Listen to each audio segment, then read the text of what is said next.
Hi, I'm John Townsend, and we're here at historic Gunston Hall. I've got Michael Twitty, a culinary historian. What are we cooking this morning? Akara. Akara. Thanks for joining us today on 18th Century Cooking. So, Akara, what exactly is this? It's a fritter that's made from black-eyed peas. Okay. And think of it as sort of like a West African version of falafel. Okay. Not quite the same, but very similar. It's eaten as a snack with hot pepper. Basically, you either boil the peas and mash them without the skin, take every bit of skin off, or you pound them dry, like we've done here, pulverize them until they were in little pieces, and then took some chopped onion and some chopped parsley and mashed that with it as well. So what I need to do now is take some of the boiling hot water and pour it on top to soften it and to let it swell a little bit up.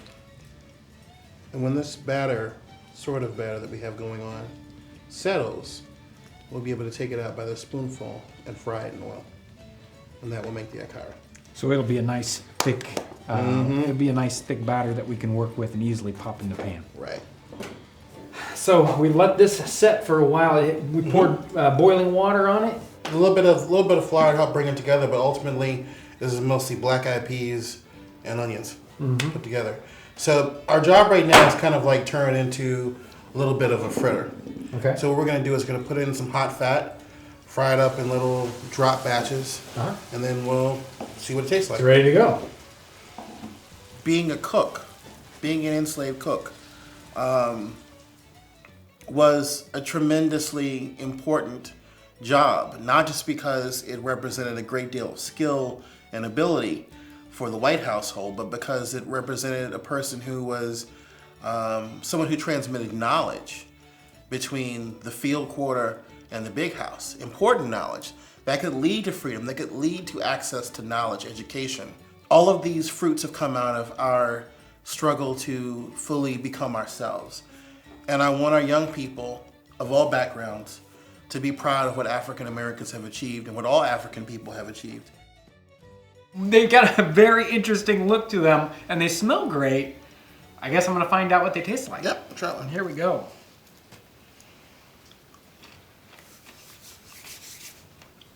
Wonderful fried flavor.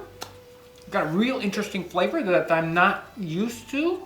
Those black-eyed peas in a fried bean cake.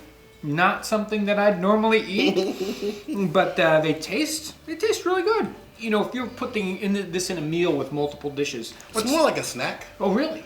It's more like something you eat as a snack, but on Virginia plantation tables, we know this was eaten. Mary Randolph has a recipe for black-eyed pea cakes. Okay. So this is sort of like the root of her recipe. Sure. So you can imagine this going, being a food that she would eat.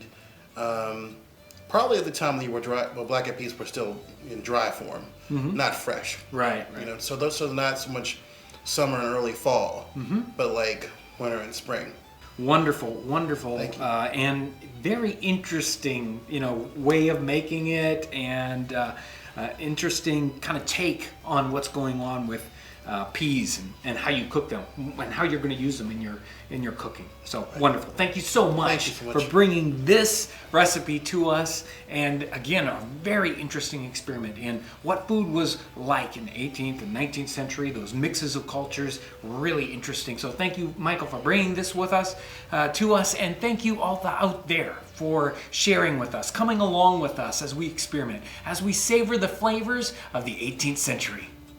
I want to thank everyone there at Gunston Hall for their wonderful help with this series. If you're interested in Gunston Hall, make sure to check out their website.